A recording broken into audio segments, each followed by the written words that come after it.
Welcome to Ravendra academy दोस्तों। तो आज हम स्टार्ट करने वाले हैं पावर सिस्टम एक नए सिरे से। और ये जो पावर सिस्टम होगा वो एक एक घंटे के बैच में होगा। जैसे इससे पहले जब हमने पावर सिस्टम स्टार्ट किया था तो 17 मिनट 15 मिनट 20 मिनट के भी क्लासेस हो जाया करते थे। बट यहाँ पे हम फुल फ्लेज एक एक घंटे के जो लेक्चर्स है उससे शुरुआत करके पूरे एंड तक पावर सिस्टम को कंप्लीट करने वाले हैं। पिछला लेक्चर जो था वो थोड़ा सा बच गया था। इसका कारण ये भी था क्योंकि आप लोगों ने लेक्चर देखना स्टार्ट कर तो दिया था, लेकिन बीच में फिर बहुत कम हो गए थे बच्चे देखने वाले। तो अगर आप रेगुलर क्लासेस को देखते हो, अटेंड करते हो, तो मेरा भी मोटिवेशन बना रहता है और हम पावर सिस्टम को पूरी तरह से कंप्लीट करेंगे। तो चलिए स्टार्ट करते हैं। स्टार्ट करने से पहले आप देख लीजिए एक बार कि आपने चैनल को सब्सक्राइब किया हुआ है या नहीं। और अगर आपको इसके नोट्स चाहिए तो मैं डेली के जो नोट्स हैं वो अपने टेलीग्राम ग्रुप में भेज दूंगा। टेलीग्राम ग्रुप का जो लिंक है वो मैंने डिस्क्रिप्शन बॉक्स में डाल के रखा हुआ है, तो आप वहां से जाके ग्रुप को ज्वाइन कर लीजिए। तो हम बात करते हैं पावर सिस्टम की। तो देखिए, पावर सिस्टम का मतलब क्या होता है। पावर सिस्टम का मतलब होता है वो सिस्टम जिसमें हम पावर के जनरेशन को, पावर के ट्रांसमिशन को और पावर के डिस्ट्रीब्यूशन से लेके यूटिलाइजेशन तक सारी चीजें को करते हैं। और वो एक सिस्टम, पूरा सिस्टम को अगर हम कंबाइन कर दें तो कहलाता है वो पावर सिस्टम। तो पावर सिस्टम की जो पहली स्टेज होती है वो होती है जनरेशन,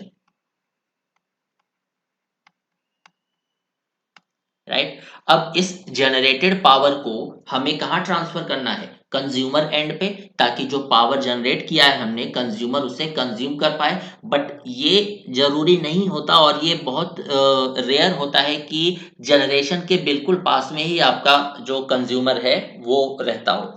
तो जनरेशन आपका कहीं और हो रहा है, कंज्यूमर आपका कहीं और है, तो उस पावर को आपको कंज्यूमर तक ट्रांसफर भी करना है। तो सेकेंड स्टेज आती है पावर सिस्टम की ट्रांसमिशन।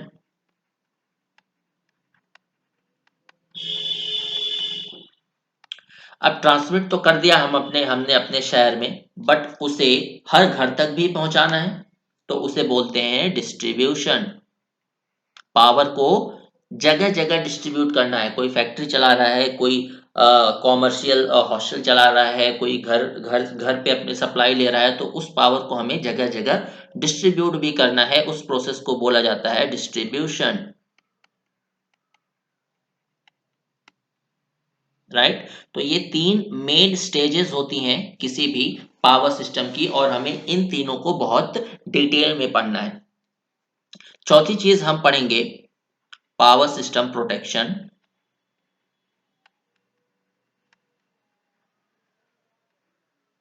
पांचवी चीज हम पढ़ेंगे लोड फ्लो एनालिसिस।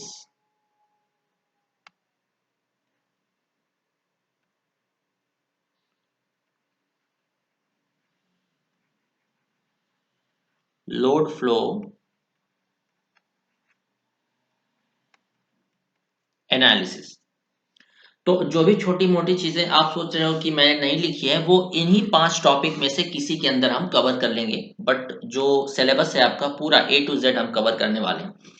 तो देखिए, हम स्टार्टिंग करेंगे अपनी ट्रांसमिशन से, फिर हम पढ़ेंगे जनरेशन, फिर लास्ट में पढ़ेंगे डिस्ट्रीब्यूशन, राइट। उसके बीच में हम प्रोटेक्शन और लोड फ्लो दोनों कवर करेंगे। तो देखिए, जनरेटर एंड की अगर हम बात करें तो हम कौन सा जनरेटर यूज करते हैं, सिंक्रोनस जनरेटर। तो मान लीजिए यहां पे हमने सिंक्रोनस जनरेटर लगाया और ये है हमारी बस, ये है जनरेटर।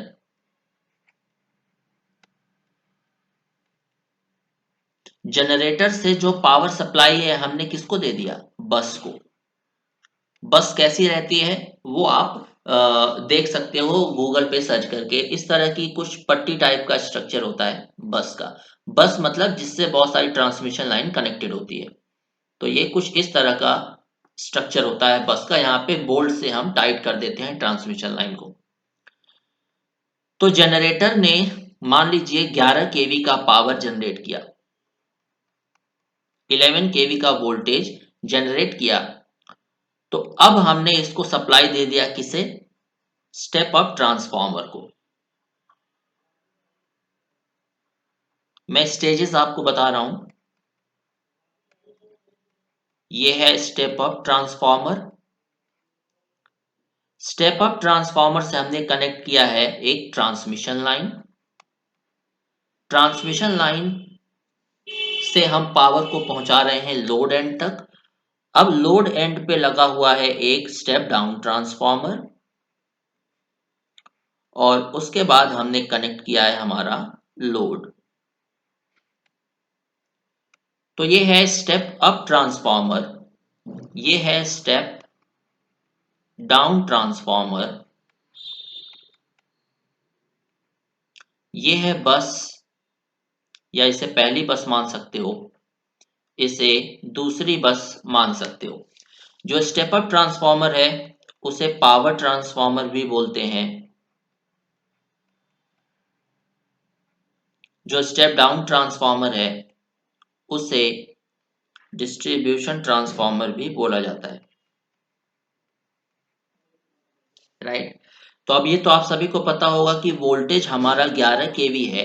तो उसके बाद हमने, जब हम पावर को ट्रांसमिट कर रहे हैं with the help of transmission line, तो हमने स्टेप अप ट्रांसफार्मर लगाया हुआ है। इसका सीधा सा ये मतलब है कि 11 केवी वोल्टेज को हम बढ़ा रहे हैं। हो सकता है स्टेप अप ट्रांसफार्मर हमारा हो 11 केवी स्लैश 132 केवी का, मतलब हमने वोल्टेज को बढ़ा के कितना कर दिया, ट्रांसमिशन वोल्टेज को 132 केवी।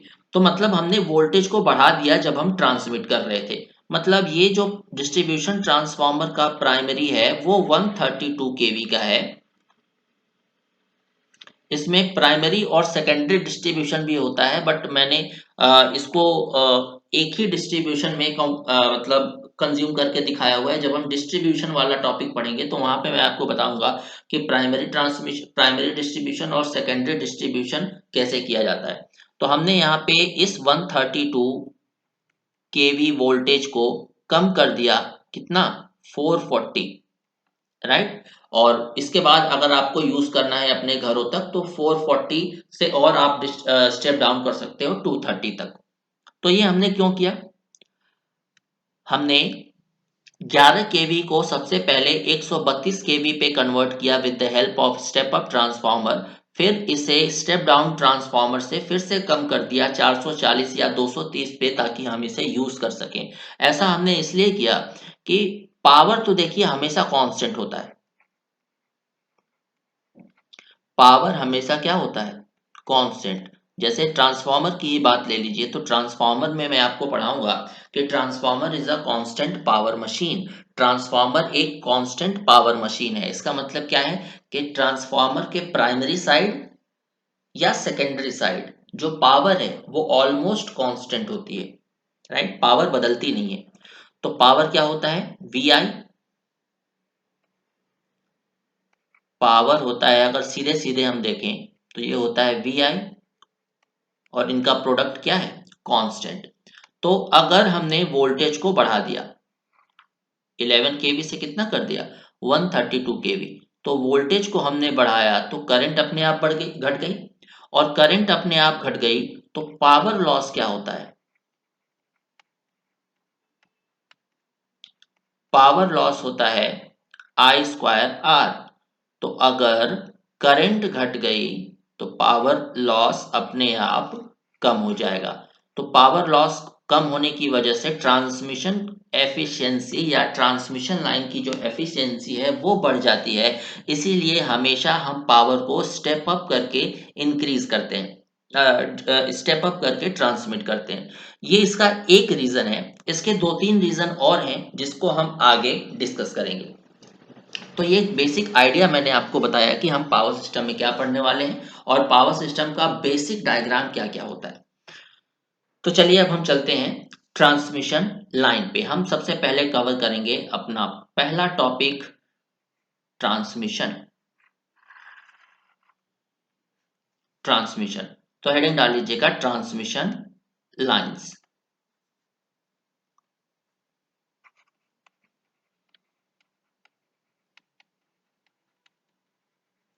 Transmission lines. अब देखिए ऊपर वाला डायग्राम जब आपने ध्यान से देखा होगा तो यहाँ पे मैंने आपको दो बसेस दिखाई थी। ये है हमारा बस 1, ये है हमारा बस 2। तो एक चीज हमेशा याद रखिएगा, जो बस है जब हम इसका ग्राफ बनाएंगे, जब आप नेटवर्क में ग्राफ थ्योरी पढ़ते हो तो जो बस है उसे हमेशा रिप्रेजेंट किया जाता है एज अ नोड। और हमेशा दो बस के बीच में क्या कनेक्ट होता है, एक ट्रांसमिशन लाइन। तो ये देखिए ट्रांसमिशन लाइन कनेक्टेड है। तो ट्रांसमिशन लाइन को हम सपोज करते हैं या लेते हैं as a branch.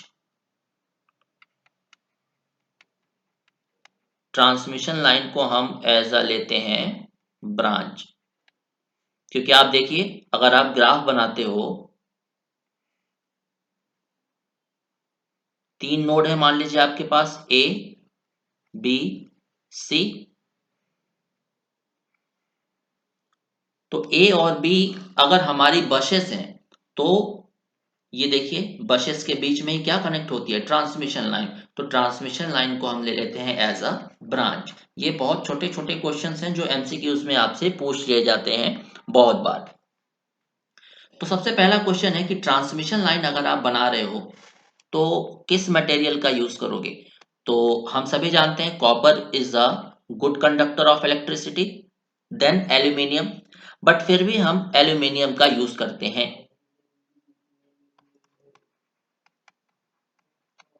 Transmission lines are made up of aluminium,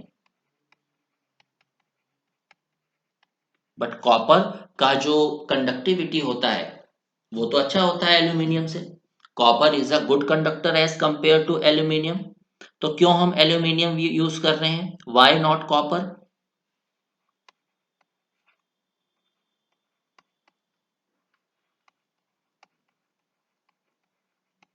हम कॉपर का यूज क्यों नहीं कर रहे हैं। सबसे पहला जो पॉइंट है, सबसे पहला पॉइंट ये है कि copper is more costly as compare to aluminium. कॉपर इज more costly as compared to aluminium। Aluminium सस्ता पड़ता है, राइट। दूसरा जो रीजन है एल्यूमिनियम यूज करने के पीछे वो ये है कि जो वेट है कॉपर का वो ज्यादा होता है।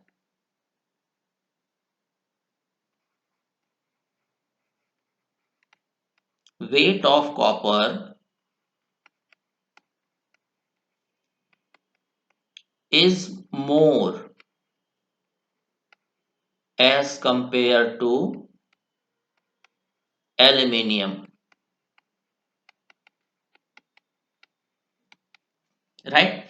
तो अब मुझे बताइए ट्रांसमिशन लाइन अगर हम कॉपर की बनाते हैं और कॉपर ज्यादा भारी होता है एल्यूमिनियम से, अब ट्रांसमिशन लाइन को हमें ट्रांसमिट किस पे करना है, टॉवर्स पे रख के। जैसे ये एक टॉवर हो गया, ये एक टॉवर हो गया, ये एक टॉवर हो गया, और आप ट्रांसमिशन लाइन को ट्रांसमिट कर रहे हो इस टॉवर के माध्यम से। और ये आपने ले लिया कॉपर। तो कॉपर भारी होने की वजह से ये किस पे स्ट्रेस डालेगा, इन टॉवर्स पे, राइट। तो टॉवर्स भी हमें मजबूत बनाने पड़ेंगे अगर हम कॉपर के कंडक्टर यूज करते हैं, क्योंकि ये सीधे सीधे किस पे स्ट्रेस डाल रहे हैं, हमारे टॉवर्स पे, राइट। तो इसीलिए हम एल्यूमिनियम यूज करते हैं। तीसरा रीजन,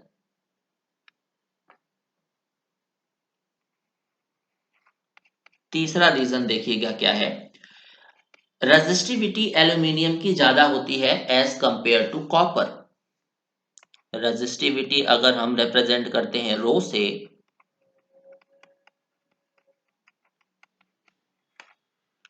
तो resistivity of aluminium is greater as compared to resistivity of copper, right? अब मान लेते हैं कि कॉपर और एल्यूमिनियम का रेजिस्टेंस सेम है, तो सबसे पहले आपको डिफरेंस समझना होगा रेजिस्टिविटी और रेजिस्टेंस में क्या अंतर होता है। तो रेजिस्टिविटी क्या है, पर यूनिट लेंथ का रेजिस्टेंस डिफाइन करती है, राइट। तो अब बात कर लेते हैं, let us say the copper and aluminium has same resistance. Let copper and aluminium has same resistance, और हम जानते हैं कि रेजिस्टेंस क्या होता है, R is equal to R is equal to rho L upon A, rho L upon A. तो अगर दोनों का यानी कि resistance of copper is equal to resistance of aluminium same है, राइट, हमने ये मान लिया है। रेजिस्टिविटी ज्यादा है लेकिन एल्यूमिनियम की रेजिस्टिविटी क्या होता है, resistance per unit length, correct. तो रेजिस्टेंस का फॉर्मूला क्या है, resistivity into length upon area. तो resistivity of copper multiplied by length divided by area of cross section of copper. Similarly resistivity of aluminium into length upon area of aluminium। Aluminium, अब मुझे बताइए, अगर 25 kilometre का aluminium का wire है और 25 kilometre का कॉपर का वायर है, तो दोनों का लेंथ तो बराबर होगा, चाहे आप कोई भी मटेरियल यूज कर लीजिए। सो ये लेंथ से लेंथ क्या हो जाएगा, कैंसिल आउट हो जाएगा, ये लेंथ से लेंथ आपका कैंसिल आउट हो जाएगा। तो हमारे पास जो रेजिस्टिविटी है वो क्या बच रहा है, resistivity of copper upon resistivity of aluminium is equal to area of copper upon area of aluminium. तो यहां से हमें क्या पता चल रहा है कि resistivity is directly proportional to area of cross section. यहां से हमें यही तो पता चल रहा है इस रिलेशन से कि resistivity that is rho is directly proportional to area of cross section. ये किस कंडीशन में है, if resistance is constant, if resistance is constant. अब एक चीज और मुझे बता दीजिए, मैंने क्या बताया था कि जो एल्यूमिनियम की रेजिस्टिविटी होती है वो हमेशा ज्यादा होती है कॉपर के रेजिस्टिविटी से। तो एल्यूमिनियम की अगर रेजिस्टिविटी ज्यादा है तो क्या होगा, क्रॉस सेक्शन एरिया भी ज्यादा होगा एल्यूमिनियम का। So area of cross section for aluminium is greater than area of cross section of copper. यहां से हमारा सबसे इंपॉर्टेंट पॉइंट ये निकल के आया, इसको नोट कर लीजिएगा, रेजिस्टेंस। अब एक चीज मुझे बताइए, area of cross section of aluminium is greater than area of cross section of copper. अब तक के पूरे कंक्लूजन, पूरे जो एनालिसिस से हमारा जो कंक्लूजन निकल के आया है वो यही है। अब एरिया क्या होता है, एरिया क्या होता है बताइए। अगर हम सर्कुलर सेक्शन का एरिया लेते हैं तो क्या होता है, पाई आर स्क्वायर। अगर हम सरकमफेरेंस उसका लेते हैं तो क्या होता है, 2 पाई आर। मतलब ये जो एरिया है ये कहीं ना कहीं किससे रिलेटेड है, हमारा रेडियस से। तो अब बताइए, एरिया ऑफ एल्यूमिनियम अगर ज्यादा है एरिया ऑफ कॉपर से, तो हम बोल सकते हैं कि radius of aluminium wire is greater than radius of copper wire. यहां तक आपको पता चल रहा है। अब वी नो दैट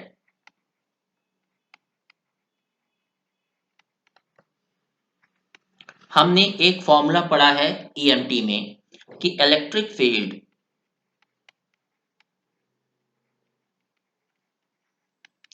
फील्ड क्या होती है, lambda 2 pi epsilon 0 into r. और इलेक्ट्रिक फील्ड की एसआई यूनिट क्या होती है, ये कई बार एग्जाम में आपसे पूछा जाता है कि the SI unit of electric field is. तो इलेक्ट्रिक फील्ड की जो एसआई यूनिट होती है वो होती है न्यूटन पर कूलम। और यहाँ पे जो आर है वो रिप्रेजेंट कर रहा है रेडियस ऑफ कंडक्टर। क्या रिप्रेजेंट कर रहा है, रेडियस ऑफ कंडक्टर। तो अब यहाँ पे मुझे बताइए, रेडियस ऑफ एल्यूमिनियम वायर क्या है, ज्यादा है। रेडियस ऑफ एल्यूमिनियम वायर ज्यादा है, तो इलेक्ट्रिक फील्ड ई की वैल्यू क्या होगी, कम होगी। अगर इलेक्ट्रिक फील्ड की वैल्यू कम है तो यहां से हम क्या बोल सकते हैं, एक और कंक्लूजन हमारा निकल आया कि इलेक्ट्रिक फील्ड को अगर हम ई से रिप्रेजेंट करें, so electric field for aluminium is less than as compare to electric field of copper wire. तो हमें क्या फायदा हुआ, इतना लंबा हमने एक्सप्रेशन डेराइव किया जो जहां से हमें ये कंक्लूजन मिला कि कॉपर के केस में जो इलेक्ट्रिक फील्ड है वो ज्यादा होगी एज कंपेयर टू एल्यूमिनियम। तो यहां से हमें क्या पता चला, तो देखिए हम यहां बात कर रहे हैं वायर की, ट्रांसमिशन लाइन की, जो कि किससे बनी है, या तो कॉपर की बनी हुई है या एल्यूमिनियम की बनी हुई है। तो मान लीजिए ये आपका एक ट्रांसमिशन लाइन है,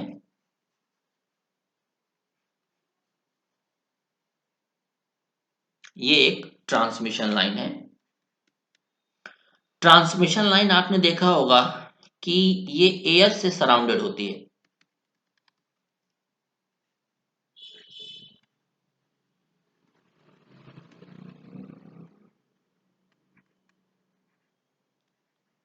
सराउंडेड बाय एयर। और आपको पता है कि अगर इलेक्ट्रिक फील्ड ज्यादा है, हाई इलेक्ट्रिक फील्ड,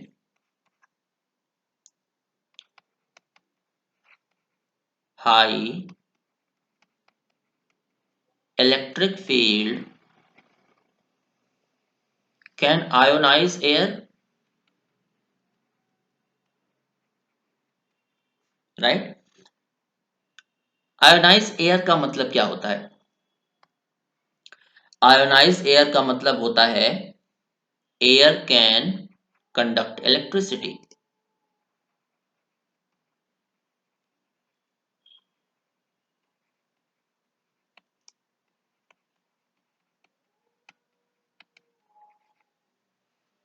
अगर इलेक्ट्रिक फील्ड हाई है तो जो हमारी एयर है वो आयोनाइज हो जाती है, और एयर आयोनाइज होने की वजह से वो कंडक्ट करने लगती है। तो यहां से हमें स्पार्किंग देखने को मिलती है, क्योंकि एयर भी क्या होती है, as a conducting medium behave करने लगती है हाई इलेक्ट्रिक फील्ड की कंडीशन में। तो एयर का भी कुछ ना कुछ रेजिस्टेंस होगा, और एयर से करंट फ्लो हो रहा है, तो क्या होगा, आई स्क्वायर आर लॉस, करेक्ट। अब यहाँ पे हमें आई स्क्वायर आर लॉस देखने को मिल रहा है, या सिंपली हम बोलें तो आयोनाइजेशन ऑफ एयर की वजह से हमें एक लॉस देखने को मिल रहा है।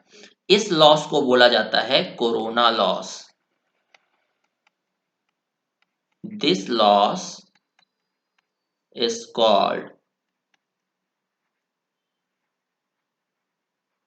Corona loss. और इस कोरोना लॉस की वजह से हमारी जो एफिशिएंसी है वो कम हो जाती है, करेक्ट।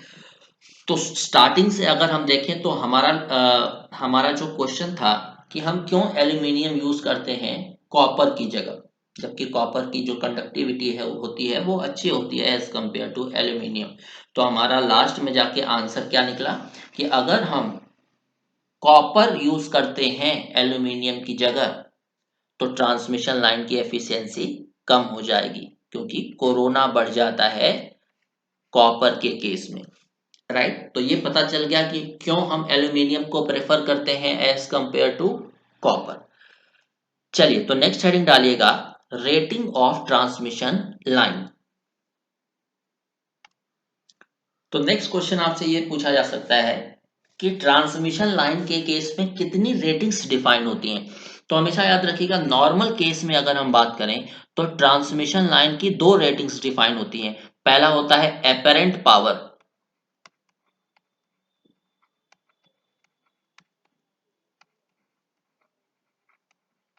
जिसे हम बोलते हैं 3 फेज एमवीए रेटिंग। दूसरी रेटिंग जो हमें ट्रांसमिशन लाइन के केस में डिफाइन होती है वो होती है लाइन टू लाइन वोल्टेज, जिसे हम VL से रिप्रेजेंट करते हैं, राइट। तो अगर ये दोनों रेटिंग आपको पता है तो आप करंट आसानी से निकाल सकते हो, क्योंकि हम जानते हैं एपरेंट पावर क्या होता है। अगर हम एपरेंट पावर की बात करें तो ये होता है √3 line voltage into line current. तो यहां से हम लाइन करंट निकाल सकते हैं। ये इसे S से भी रिप्रेजेंट किया जाता है, एपरेंट पावर को S, कैपिटल S से भी रिप्रेजेंट करते हैं। तो ये क्या हो जाएगा, S डिवाइडेड बाई √3 VL। तो ये हमें मिल गई क्या, हमारी current rating, current rating, right. दो रेटिंग आपको गिवन होती है, एपरेंट पावर की और लाइन वोल्टेज की। वहां से आप निकाल सकते हो अपनी लाइन करंट की रेटिंग, क्योंकि apparent power that is S का फॉर्मूला क्या होता है, √3 VL IL। अगर एक चीज बताइए, यहाँ पे अगर हम √3 VL IL के साथ मल्टीप्लाई कर दें पावर फैक्टर को, तो ये कौन सा पावर बन जाएगा, एपरेंट पावर कौन सा पावर बन जाएगा, ये मुझे कमेंट बॉक्स में कमेंट करके बताइए। चलिए, एक नया कॉन्सेप्ट देखते हैं। तो एक चीज मुझे बताइए, करंट डेंसिटी क्या होता है।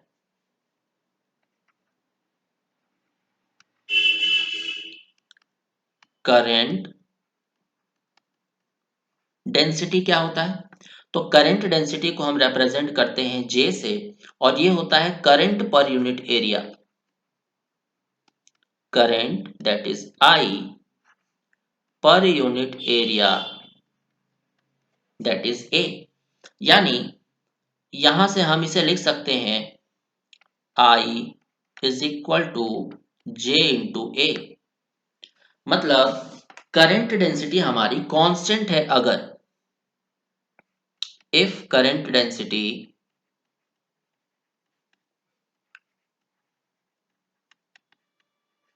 is constant,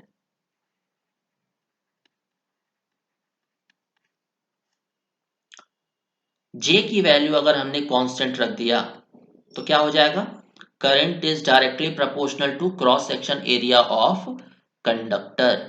current is directly proportional to cross section area of conductor. ये चीज क्लियर हुई। अब ये मुझे बताइए कि हमने करंट डेंसिटी को कांस्टेंट क्यों रखा है। Why we put current density as a constant quantity. तो एक चीज नोटिस करिएगा, according to current density formula, current density क्या होता है, सिग्मा ई। ये आपने पढ़ा होगा, ये ओम्स लॉ का ही फॉर्म है। सिग्मा होता है कंडक्टिविटी,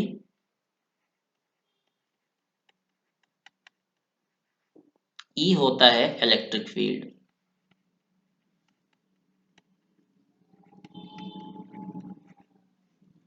करेक्ट।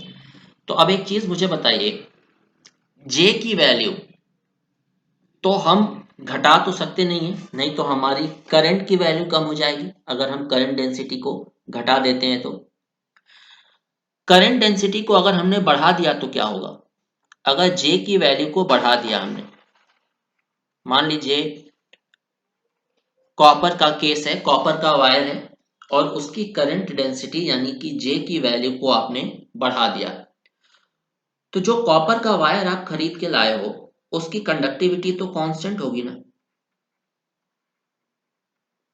उसकी कंडक्टिविटी तो कांस्टेंट होगी। इसका मतलब जैसे ही आप करंट डेंसिटी को बढ़ाओगे आपका इलेक्ट्रिक फील्ड बढ़ जाएगा।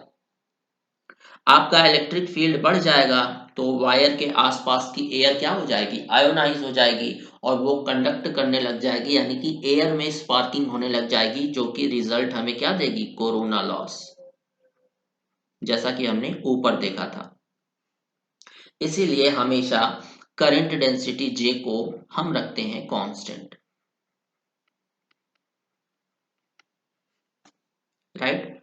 तो एक चीज हमेशा याद रखिएगा कि जो करंट है वो डायरेक्टली प्रोपोर्शन होता है cross section area of conductor.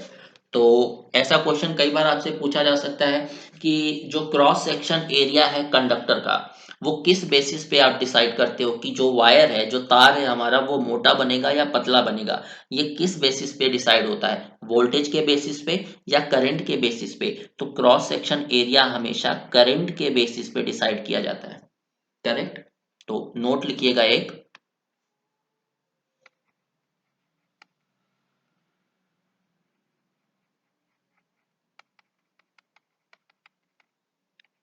Cross section area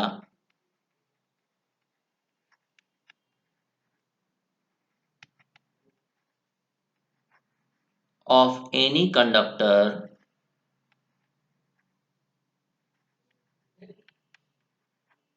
is designed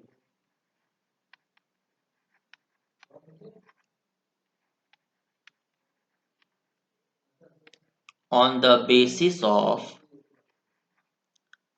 current, right? Cross section area of any conductor is designed on the basis of current। तो वोल्टेज के बेस पे हम क्या डिफाइन करते हैं, वोल्टेज के बेस पे क्या डिफाइन किया जाता है। तो देखिए, अगर हम एक टावर का एग्जांपल लें, ये हमारा टावर है जो कि कहाँ खड़ा है, ग्राउंड पे, मतलब ये ग्राउंडेड है। ये है इसका क्रॉस आर्म, क्रॉस आर्म आप समझते हो ना, ये है इसका क्रॉस आर्म। यहां पे लटकाया है हमने डिस्क इंसुलेटर, एक, दो, तीन का एग्जाम्पल ले लेते हैं। और ये जा रही है हमारी ट्रांसमिशन लाइन, यहां से हमारी जा रही है क्या, ट्रांसमिशन लाइन,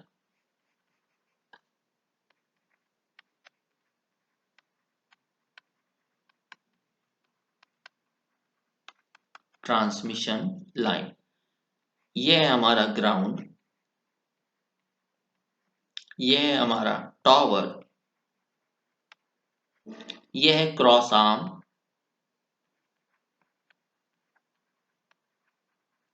ये है insulator disc,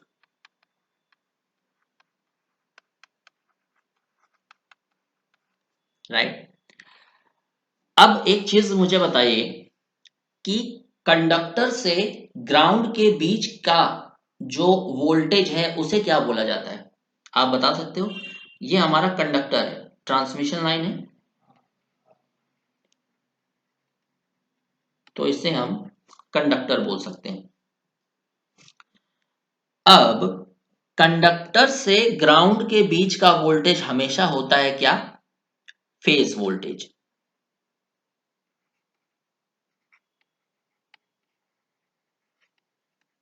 voltage between conductor and ground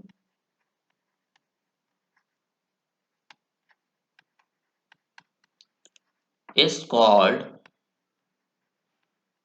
phase voltage. और कंडक्टर से कंडक्टर के बीच का जो भी वोल्टेज होगा उसे बोला जाएगा लाइन वोल्टेज, ये याद रखिएगा।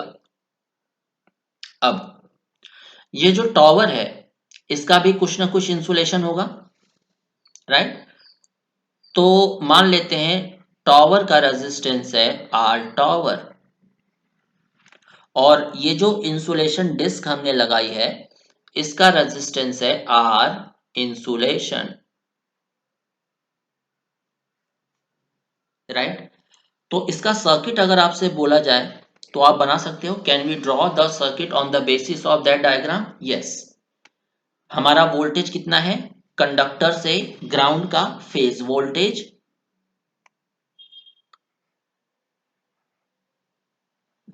We phase. अब मान लीजिए कोई भी हमारी करंट है, यहां से करंट ये तो फ्लो हो रही है, तो ये करंट अगर थोड़ा बहुत करंट तो ग्राउंड में तो जा रही है, बहुत हल्की करंट, तो यहां से होते हुए करंट ग्राउंड में जा रही है, तो करंट का पाथ क्या बना? फेज वोल्टेज यानी कंडक्टर से सबसे पहले हम गए आर इंसुलेशन में, तो वी फेज के बाद हमने लगा दिया इंसुलेशन रेजिस्टेंस, फिर हम किस में गए? टावर में। टावर से होते हुए करंट जा रही है ग्राउंड में, बहुत हल्की करंट, लीकेज करंट आप उसे बोल सकते हो। तो ये हमने बना दिया टावर का रेजिस्टेंस, ये हो गया आर टावर, ये हो गया आर इंसुलेशन। तो यहाँ पे हमारी जो करंट फ्लो हो रही है ग्राउंड में, ये वही वाली करंट है जिसे हम बोल सकते हैं आई लीकेज। आई लीकेज। तो इस पर्टिकुलर डायग्राम को देख के आप बताइए आई लीकेज कितना हो जाएगा? वी फेज डिवाइडेड बाय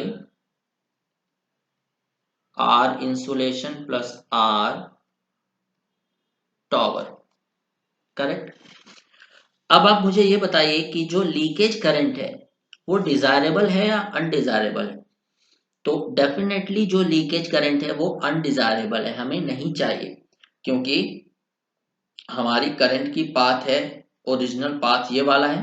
अगर ओरिजिनल पाथ को छोड़ के करंट कोई और पाथ फॉलो करती है तो वो अनडिजायरेबल होता है, क्योंकि करंट जहां हमें भेजना चाहिए उसमें वहां नहीं जा रही है, उसमें से कुछ करंट ग्राउंड में जा रही है, तो ये हमारा लॉस है। So leakage current is always undesirable. तो हम लीकेज करंट को डिक्रीज करना चाहते हैं, we want to decrease this leakage current. तो हम क्या कर सकते हैं? इंसुलेशन को बढ़ा सकते हैं। तो आप मुझे बताइए, इंसुलेशन को हम बढ़ा सकते हैं, कौन सा इंसुलेशन हम बढ़ा सकते हैं? टॉवर का इंसुलेशन तो ऑलमोस्ट कांस्टेंट हो गया, यहाँ पे डिस्क की जो वैल्यू है वो बढ़ाई जा सकती है। पहले हमने 3 डिस्क लगाया था, अब मान लेते हैं हमने 5 लगा दिया, तो इंसुलेशन रेजिस्टेंस बढ़ गया, लीकेज रेजिस्टेंस, लीकेज करंट हमारी कम हो गई। बट अब मुझे बताइए प्रैक्टिकली क्या होता है? प्रैक्टिकली जो लीकेज करंट है वो क्या होती है? कांस्टेंट होती है या नहीं होती? यस और नो? नहीं होती, थोड़ी बहुत करंट बढ़ती रहती है। अब एक चीज मुझे बताइए, पहले आप वी फेज का वोल्टेज ट्रांसमिट कर रहे थे, अब आपको ज्यादा वोल्टेज ट्रांसमिट करना है, आपको कुछ ज्यादा वोल्टेज की जरूरत पड़ चुकी है, और आपको इस वी फेज को क्या करना है? बढ़ाना है। तो फेज वोल्टेज हमें ज्यादा करना पड़ेगा। अगर फेज वोल्टेज हमने बढ़ाया तो लीकेज करंट क्या हो जाएगी? बढ़ जाएगी, जो कि अनडिजायरेबल है। हमें लीकेज करंट को उतना ही रखना है, लीकेज करंट को हमें कांस्टेंट ही रखना है, उसे नहीं बढ़ने देना है। तो अगर फेज वोल्टेज हम बढ़ाते हैं तो हमें क्या करना पड़ेगा? इंसुलेशन रेजिस्टेंस बढ़ाना पड़ेगा। तो आप यहां से देख सकते हो जो इंसुलेशन है वो किस पे डिपेंड कर रहा है? वोल्टेज पे। मतलब डिजाइन ऑफ इंसुलेशन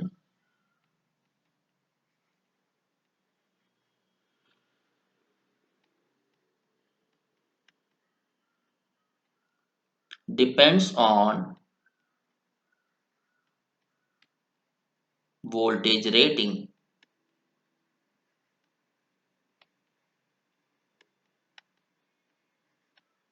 राइट। तो यहां से आपको समझ में आ गया कि करंट किसको अफेक्ट करती है, cross section area of conductor को, और जो वोल्टेज है वो किसे अफेक्ट करता है, वो अफेक्ट करता है किसको, डिजाइन ऑफ इंसुलेशन को। इंसुलेशन अगर डैमेज हो गया तो आप क्या बोलोगे, वो वोल्टेज की वजह से डैमेज हुआ है, ना कि करंट की वजह से डैमेज हुआ है। चलिए अब हम देखते हैं कुछ प्रॉब्लम्स। तो पहला क्वेश्चन हमें दिया गया है, for same power transfer, same material, same length of line. बोला जा रहा है कि ट्रांसमिशन लाइन का जो पावर है, पावर ट्रांसफर है, उसे आपको कांस्टेंट रखना है, मटेरियल सेम यूज करना है, और ट्रांसमिशन लाइन की लेंथ सेम रखनी है।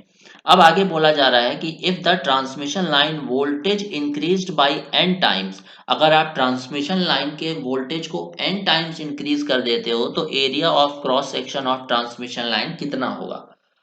तो चलिए देखते हैं, इसको सॉल्व करते हैं। पहले वोल्टेज था हमारा, मान लेते हैं V1। अब हमने क्या किया, वोल्टेज को इंक्रीज कर दिया कितने टाइम्स, n टाइम्स। तो जो V2 होगा हमारा क्या हो जाएगा, V2 is equal to n times of V1। So V2 by V1 is equal to n। Power क्या होता है, पावर होता है VI।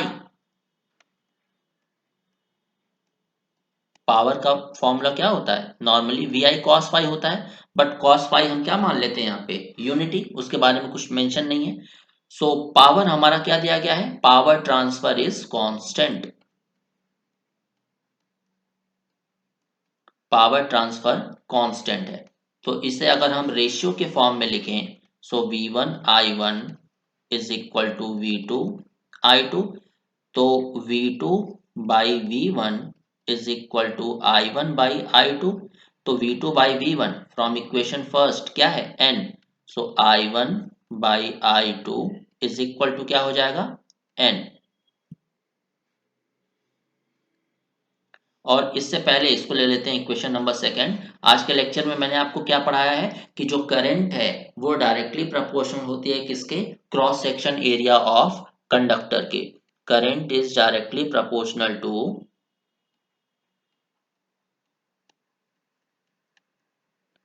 Cross section area of conductor.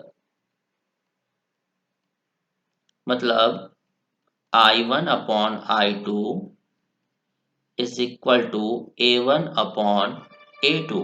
I1 upon I2 क्या है, फ्रॉम इक्वेशन आप देखिए सेकंड n। सो ये आ जाएगा n। तो A2 इज इक्वल टू क्या आ जाएगा, A1 by n। Area decreased by n times, area decreased by n times. तो यहां से हमारा आंसर क्या निकला कि अगर आप वोल्टेज को n टाइम्स बढ़ा देते हो तो जो आपका एरिया है वो क्या हो जाएगा, n टाइम्स डिक्रीज हो जाएगा। तो ये देखिए, ये दूसरा एडवांटेज है वोल्टेज को बढ़ाने का। स्टार्टिंग में मैंने क्या बताया था कि वोल्टेज को जब हम बढ़ा देते हैं तो जो पावर लॉस है वो कम हो जाता है, एफिशिएंसी बढ़ जाती है। वो पहला एडवांटेज था। वोल्टेज को बढ़ाने का दूसरा एडवांटेज क्या है, एरिया भी हमारा, क्रॉस सेक्शन एरिया जो है वो n टाइम्स रेड्यूस हो जाता है, जिससे हमारी कॉस्ट रेड्यूस हो जाती है। चलिए देखते हैं दूसरा क्वेश्चन। दूसरा क्वेश्चन हमें दिया गया है कि in the previous question what will happen to the losses. मतलब प्रीवियस क्वेश्चन में आपने वोल्टेज को इंक्रीज कर दिया था n टाइम्स, जिसकी वजह से एरिया ऑफ क्रॉस सेक्शन हमारा डिक्रीज हो गया था n टाइम्स। ये दोनों किस तरह से प्रभावित हुए थे, n टाइम्स।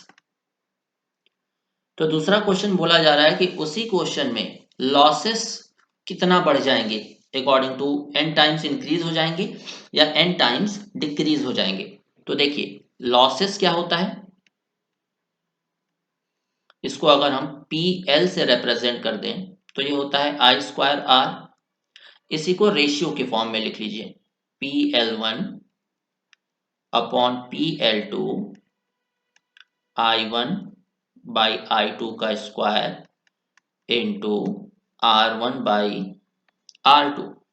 अब ऊपर वाले क्वेश्चन के अकॉर्डिंग मैंने आपको बताया था कि I1 by I2 is equal to क्या था, n।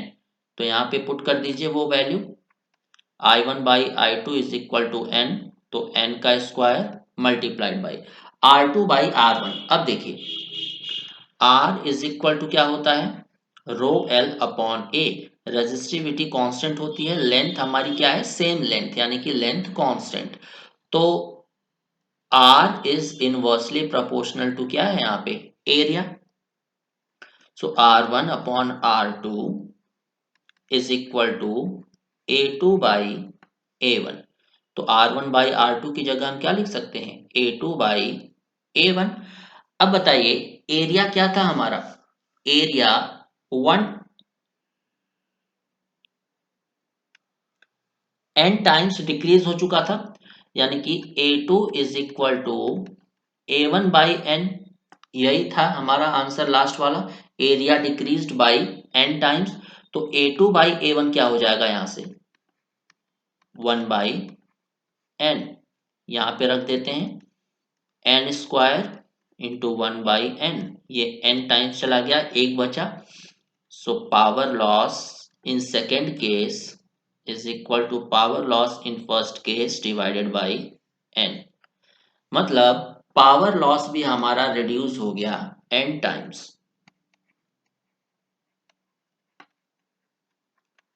Power loss also reduced by n times. Clear, चलिए चलते हैं थर्ड क्वेश्चन पे। नेक्स्ट क्वेश्चन ध्यान से पढ़िएगा, क्या बोला जा रहा है कि for same power transfer same material same length and same power loss, power loss भी यहाँ पे क्या दे दिया गया है सेम। तो अगर पावर लॉस सेम है और अगर हम वोल्टेज को इंक्रीज करते हैं n times, if the voltage is increased by n times then what will be the effect on area of cross section. तो एरिया ऑफ क्रॉस सेक्शन पे क्या इफेक्ट पड़ेगा, तो यहाँ पे देखिए पावर लॉस क्या दिया गया है कांस्टेंट, पावर लॉस हमें दे दिया गया है यहाँ पे कांस्टेंट। पावर लॉस क्या होता है आई स्क्वायर आर, तो आई स्क्वायर आर अगर कांस्टेंट है so I1 square R1 is equal to I2 square R2। I1 by I2 का square is equal to R2 by R1। अब याद करिए I1 बाई I2 का जो फॉर्मूला है वो हमने क्या निकाला था पहले क्वेश्चन में, पहले क्वेश्चन में भी क्या है सेम पावर ट्रांसफर था, यहां भी सेम पावर ट्रांसफर है, मतलब I2 बाई I1 क्या हो जाएगा 1 by n। Same condition I2 by I1 हमने निकाला था 1 बाई n, तो I1 बाई I2 क्या हो जाएगा n का square is equal to R2 by R1।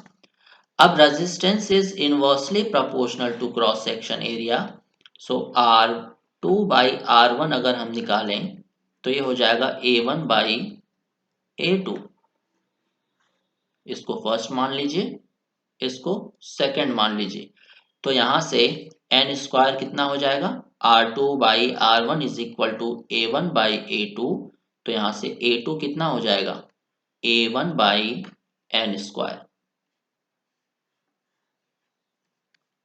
मतलब area reduced by n square times, area decreased by n square times of its previous value, of its previous value, right, ये समझ में आया। अब हम सॉल्व करते हैं आज का लास्ट क्वेश्चन।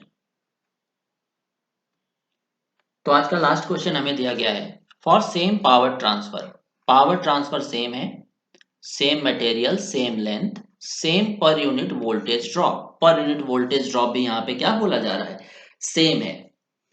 तो सेम पावर ट्रांसफर से हमने पहले क्या निकाला था, voltage is increase by n times, तो सिंपली V2 बाई V1 क्या हो गया, n।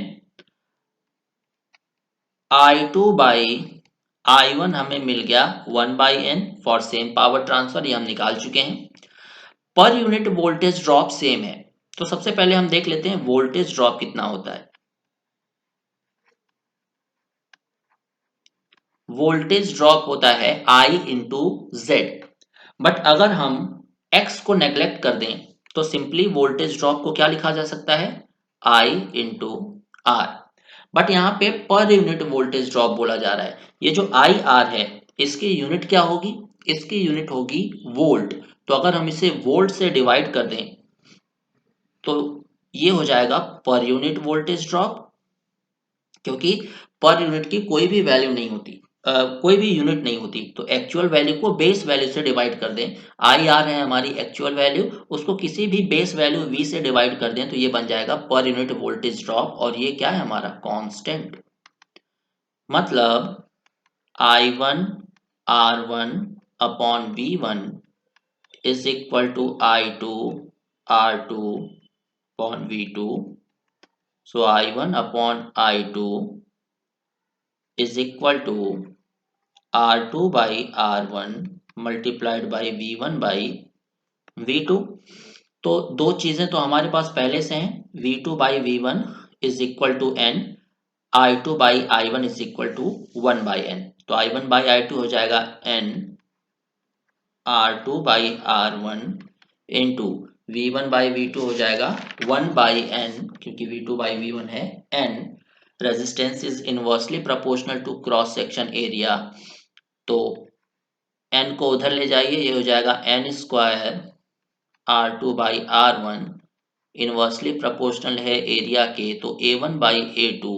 So A2 is equal to A1 by, sorry A2 is equal to क्या हो जाएगा, A1 by n square, right, A1 by n square, यानी कि area decreased by n square times, right.